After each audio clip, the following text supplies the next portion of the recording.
పిత పుత్ర పవిత్రాత్మ నామమున ఆమేన్. ప్రభునామమున అందరికీ శుభోదయం. ఈనాటి జ్ఞానవాణి ధ్యానాంశం ప్రార్థన ద్వారా దేవునితో సంబంధాన్ని కలిగి ఉండడం. మోషే మిడియను దేశంలో గొర్రెలను మేపుతున్నప్పుడు హోరేబు పర్వతం వద్ద ఒక అద్భుతమైన అనుభవాన్ని పొందుతాడు. అక్కడ అతనికి దేవదూత ప్రత్యక్షమై దేవుడు తనను పిలుచుచున్నాడని తెలియజేస్తాడు. ఈ సంఘటన ద్వారా దేవునితో సంబంధాన్ని నెలకొల్పడానికి ప్రార్థన ఒక ముఖ్యమైన మార్గం అని తెలుస్తుంది. మోషే దేవునితో మాట్లాడడం ప్రారంభించగానే వారి మధ్య సంబంధం ఏర్పడుతుంది. దేవుని మార్గదర్శనాన్ని పొందడానికి సహాయపడుతుంది. మోషే దేవుని పిలుపును అందుకొని దేవుని సన్నిధికి వెళ్ళి తనకు ఏమి చేయవలెనో అడుగుతాడు. దేవుడు మోషేకు తన ప్రజలైన ఇజ్రాయిలును ఐగుప్తు దాస్యం నుండి విడుదల చేయమని ఆజ్ఞాపిస్తాడు. ఈ సందర్భంలో ప్రార్థన ద్వారా మనం దేవుని మార్గదర్శనాన్ని పొందవచ్చునని స్పష్టమవుతుంది.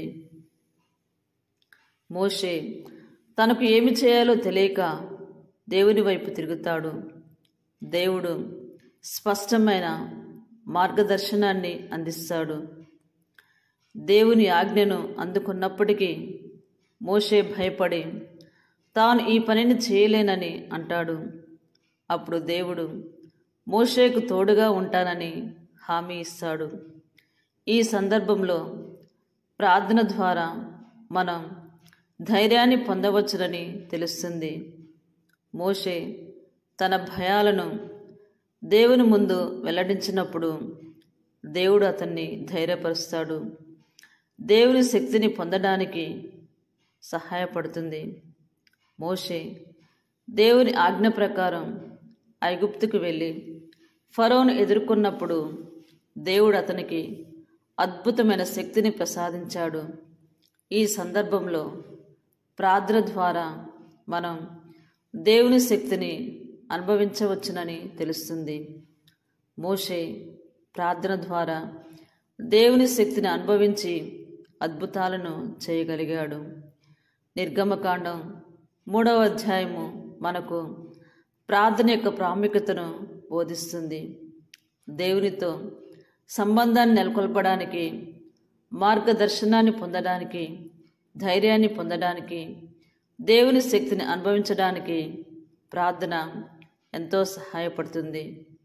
కాబట్టి మనం నిరంతరం దేవునితో సంభాషించేందుకు ప్రార్థనను ఒక ముఖ్యమైన సాధనముగా చేసుకొని దేవునితో సంబంధం ఏర్పరచుకొని జీవించడానికి ప్రభు యొక్క అనుగ్రహాలను దయచేయమని ప్రార్థించుదాం, అర్థించుదాం.